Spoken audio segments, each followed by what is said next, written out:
You know, one of the hardest things you'll ever do is turn to the next page when you know someone isn't in the next chapter. But you know what? That's okay. The pages of your story are still being written. And the good news is, you're not the author. And that's okay too. Because if you know who the author is, you'll know that the author is good. And he holds your story in his hands.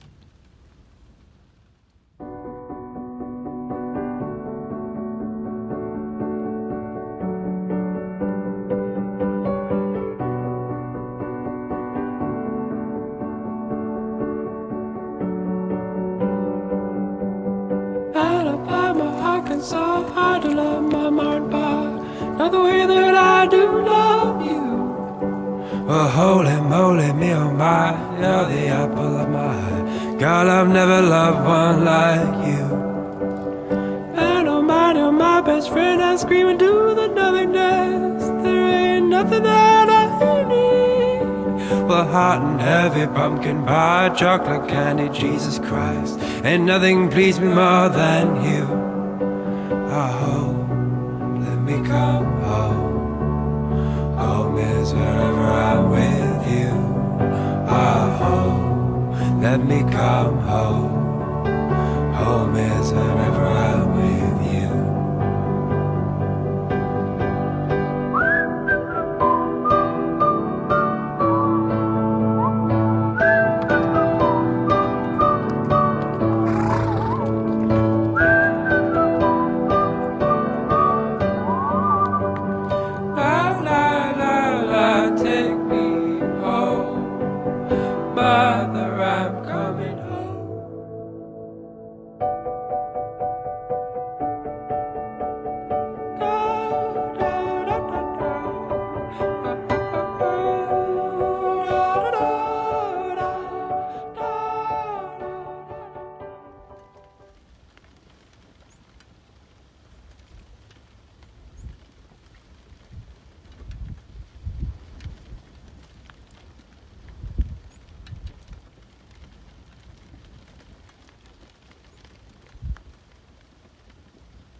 So, this shall not go on journey.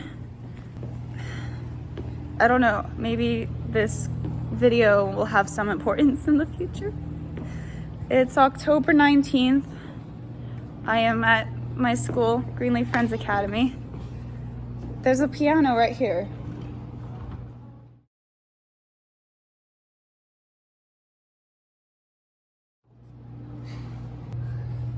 Hey, future. Say hi to the future. I love you.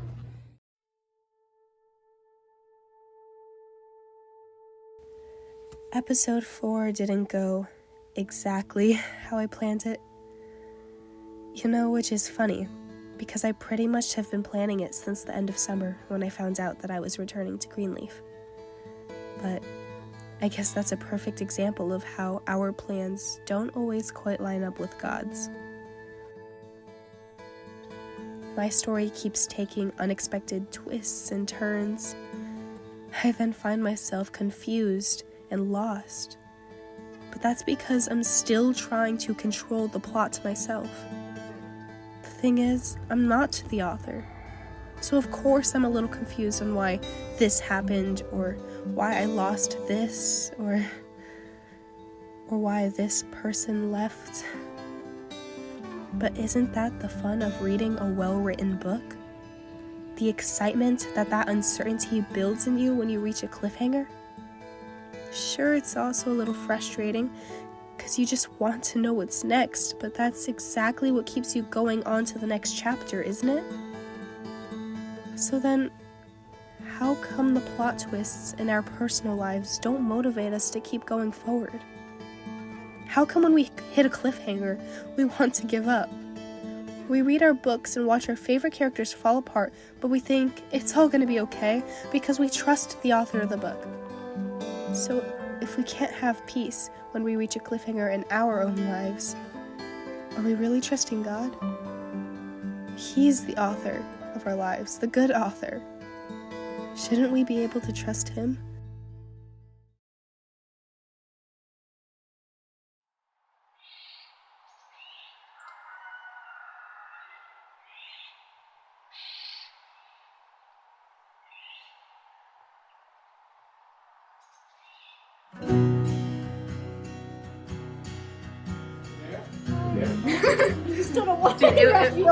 It would be sad to do an interview for Maddie right now with her voice just... I need the measuring cup. Hello, Maddie. How are you? I'm good. That is good. How are you, Lydia? Good. That's good. Yay. Who else should I interview? And I want the measuring cup. I was gonna ask you how you are. I am okay. Thank Oh. you for asking. How are you? Stress.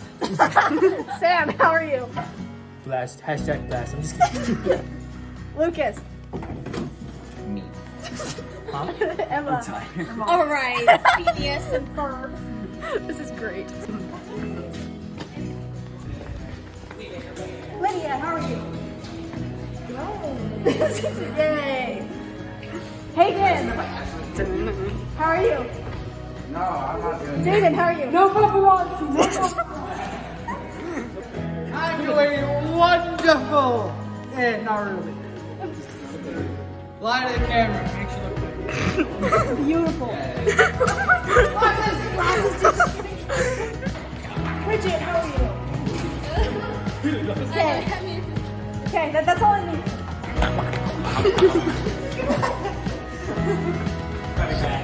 I can now present to you Ethan and Matt. Here's Ethan. How are you? I'm pretty good. This is Matt. Yo, what's up, Matt? How are you? I'm doing pretty good, and you? Not bad, thanks for asking. This is Sonic. How does that make you feel?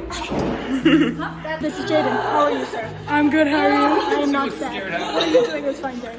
I am doing whatever it takes me where. I am doing whatever the wind blows. On my arm. Rare occurrence. Jaden never takes autographs. My name's Linda. Oh my gosh! Rodriguez, we need to interview you too. Mr. Rodriguez. Mr. Rodriguez! Mr. Rodriguez!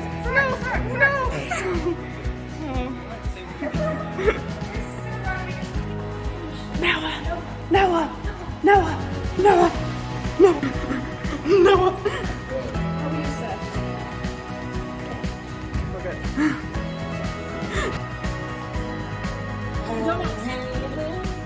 This is more. How are you? I'm doing great. How are you? I am good. Thank you for asking. Awesome. Have a wonderful day. You too.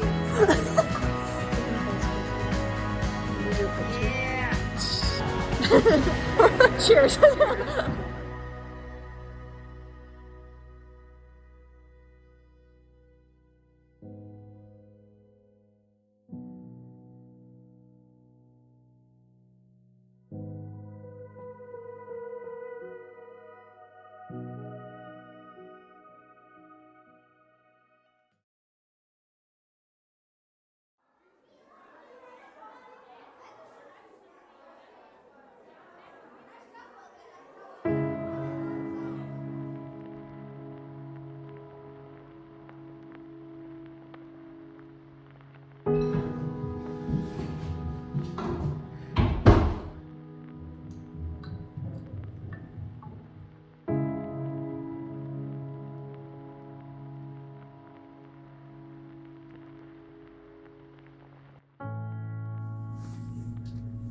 Hello. My name is Ashlyn. You saw me on the last episode with Sienna talking about Encounter Week. But Sienna asked me to do a little segment for her, and so that's what I'm gonna do. A little bit about me. I am 16. I have been going to Greenleaf for about a year and a half. No, not quite. Like a year and a third or so. And I've been a Christian my whole life, but as everyone does, you have hiccups. I've been friends with Sienna and Clara, and I met Sienna last year when I moved. She was very warm, she was very accepting. She was just a kind person, and she is a great person. And she really helped me not be afraid to get out of a dark depression spot I was at. But I'm not going to focus on that depression. I'm going to focus on some stuff that I've been going through very recently. I'm going to start with a little story about my uncle Trey. He would be about 50 now. He was in his early 40s when he died, and I was in 6th grade. Maybe 7th grade. One of those two. And I had loved this uncle dearly. He had kind of a rough and tough appearance. He was covered in tats, had piercings everywhere, had a beard down to his belly button, and he just seemed like this rough and tough guy. But really, he was a big softie. I have a picture of him holding my sister when she was a baby, and it is the sweetest picture. He was a great person. He had a really good connection with my mom. And the last conversation... Okay, so everyone has doubts whether heaven's real or not. I mean, that's just your flesh thinking that's not logical. I've even thought that once.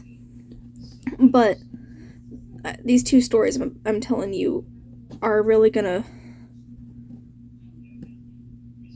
they really hit home for me, because these members of my family that I'm talking about are rough and tough. They never spoke religion. But when my mom had her last conversation with my Uncle Trey, he said, "Sis, I just want to be home. I just want to be home. I'm missing my nieces and nephews' lives. I want to be home." And my mom got the news that he had passed away. And, sorry.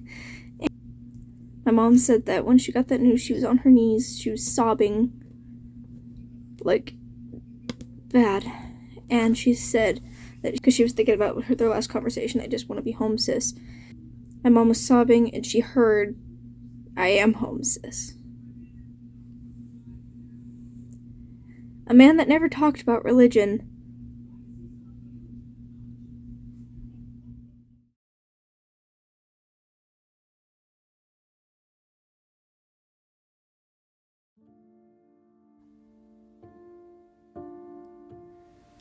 I've drifted again.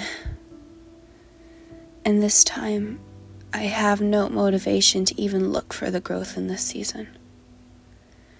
I found myself falsely, comfortably numb. And I say falsely numb because when we say we're numb, are we really? Or are we just now used to the pain? Because I don't know about you, but this numbness is quite painful. However, I have no motivation to leave. I have no motivation to move forward. Move forward from what, you may ask? Honestly, I don't even know anymore. Move forward from bad habits, move forward from anger, move forward from regret, move forward from love and loss. I simply don't know. Yet there's nothing simple about it. It's a messy timeline of strings twining in and out of each other, connecting some dots and tangling the others. I no longer know which ends of the strings are one. Then again, did I ever? Because now I'm beginning to ask myself, is everything that happens in life simply just a coincidence?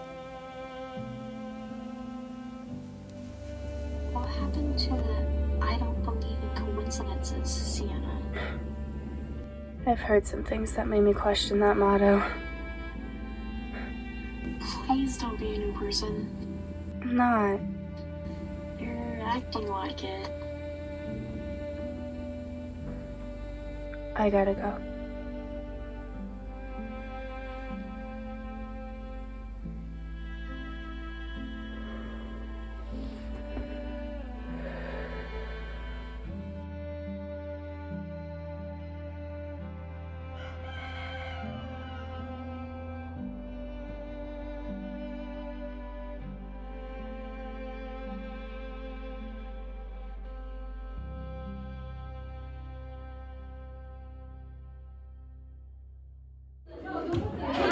Say hi, Hope. I'm in a meeting! No! If you couldn't tell, it's snowing outside. I just got snowballs thrown in my food.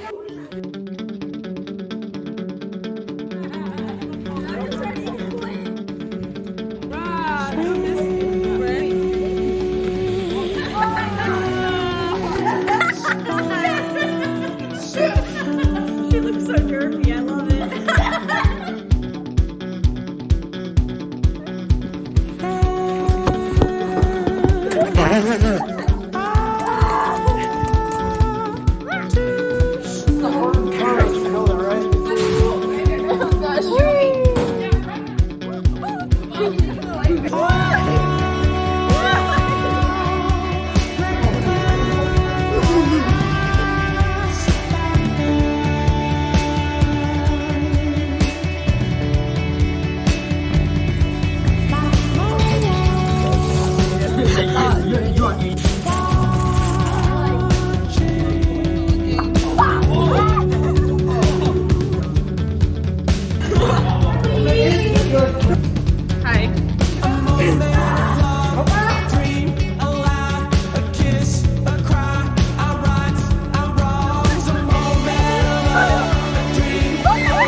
It is 6 in the morning, and me, Shayla, and Clara spent the night in this trailer. We are headed to Boise at like 7:30. I have a doctor's appointment, and then I'm gonna do something crazy and dye my hair. So crazy. And Clara is a mess. And Shayla is mad at me for turning on the light. I'm mad at you for turning on the light. Nice hair. You woke me up. I know. Alright. It's 7:30 now, and we're in the car, and we're about to go to Boise. Hello, welcome to Journey. How may I help you? We're not a restaurant. We're not a fast food place. We're outside of the doctor. We just made it to the doctor's. It's gross. So.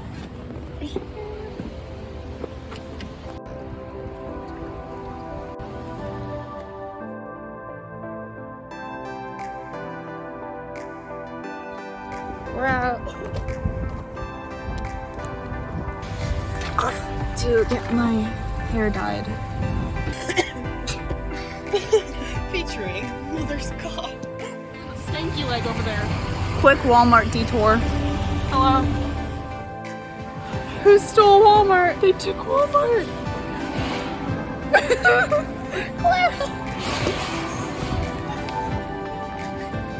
We got sandwich stuff.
absolutely exhausted.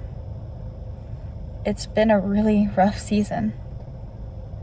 And there's been definitely some great moments, happy moments, but I'm tired. And you can fake a smile, or you can be genuinely happy in a moment, but happiness doesn't last. It's about whether or not you have joy, and right now I'm tired. I don't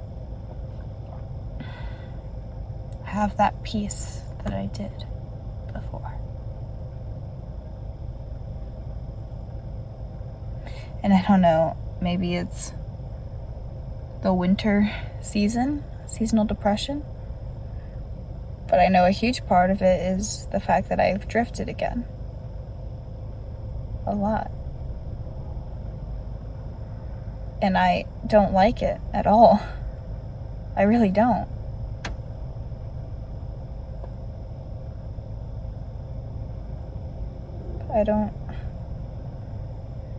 I'm tired and I don't want to get up.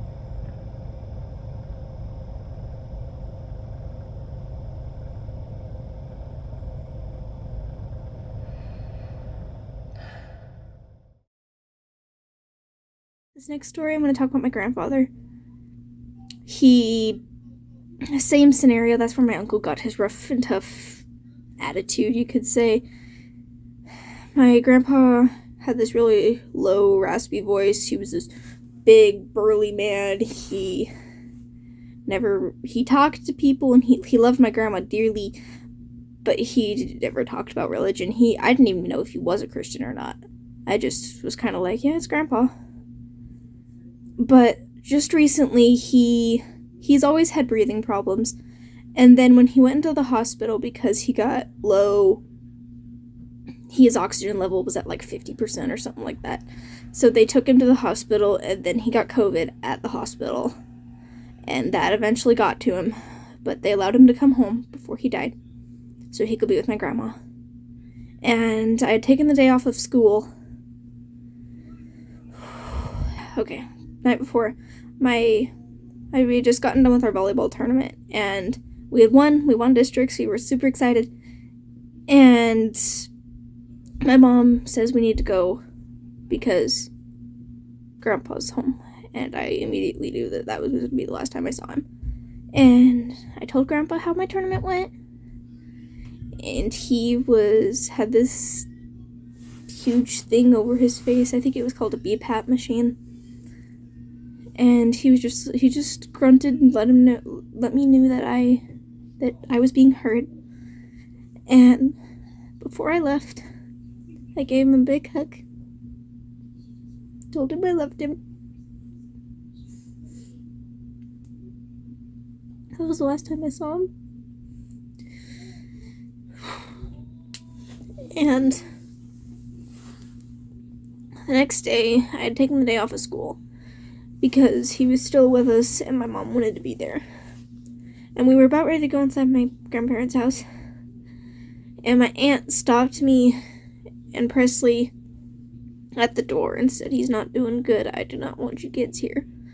So I took my siblings down to my cousin's house, and my mom went in to be with my grandpa and my aunt and my grandma. Around 2 or 3 that afternoon, I'd gotten a text from my mom saying that he was gone. I told my brother he was trying to be strong because he knew my mom was going to be a wreck. I didn't tell my sister because my sister's 8. I figured my mom needed to tell her that, and she did, and my sister was very sad, but that's not the part I'm going into. When my aunt and my grandma and my mom came to my cousin's house, they were obviously sad, but they weren't as sad as I thought they were gonna be. And that shocked me, and I asked them what was the big deal. Oh, I have a prayer journal, and I wrote an entry about this. I'll just read you that entry.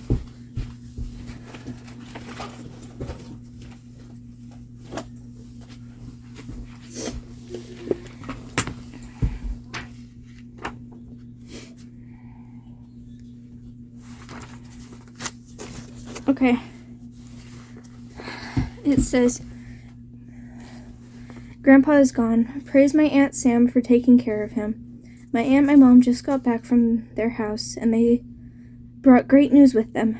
Grandpa is dying, and Grandpa dying isn't good, but you have him. This is her journal. For the longest time, I wasn't sure if he accepted you, but I know he's with you now.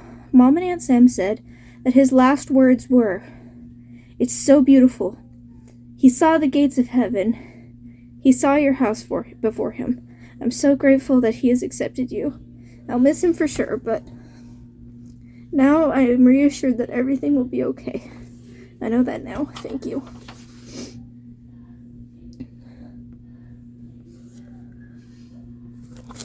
His last words were, "It's so beautiful. He saw the gates of heaven." No.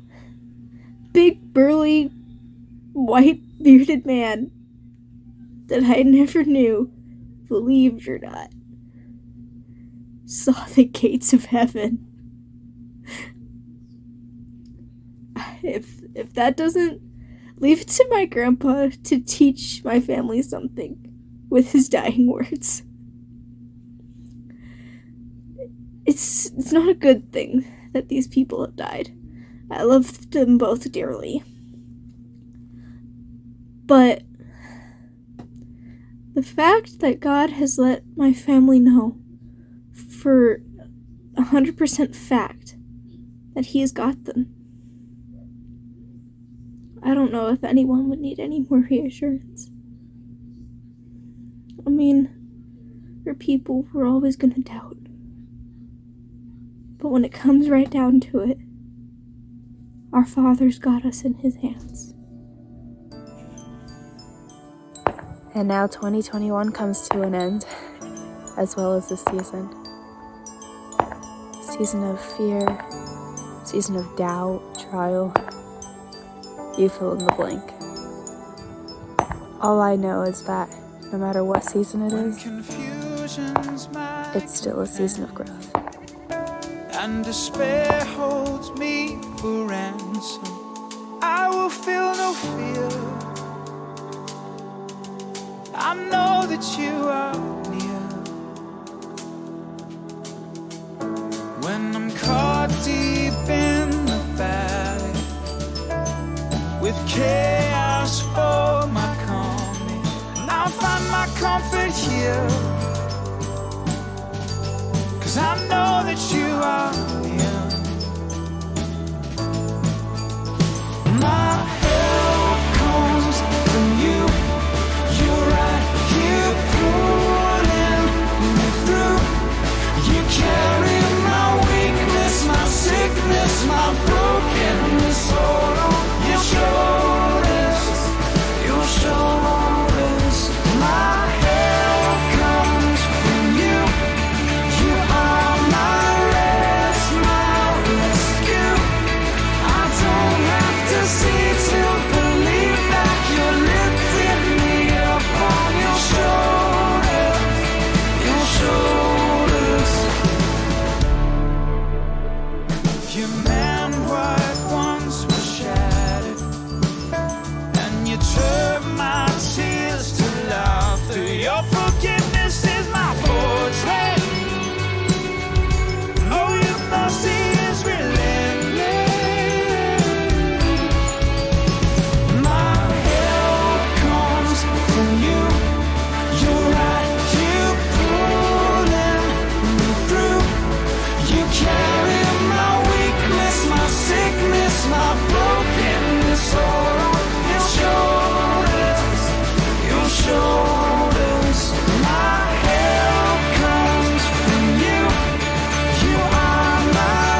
help comes from you.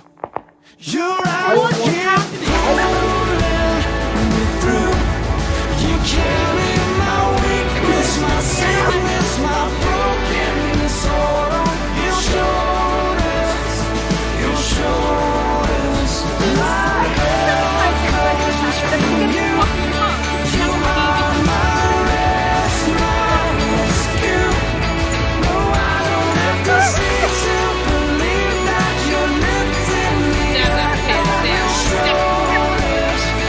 Your shoulders. My help is from you. Don't have to see it to believe it. My help is from you. Don't have to see it 'cause I know it's true. It's from you. Don't have to see it to believe it. My help is from you. Don't have to see it 'cause I know it's true. Is from you. Don't have to see it to believe it. My help is from you. Don't have to see it 'cause I know it's true. Is from you. Don't have to see it to believe it. My help is from you. Don't have to see it 'cause I know it's true.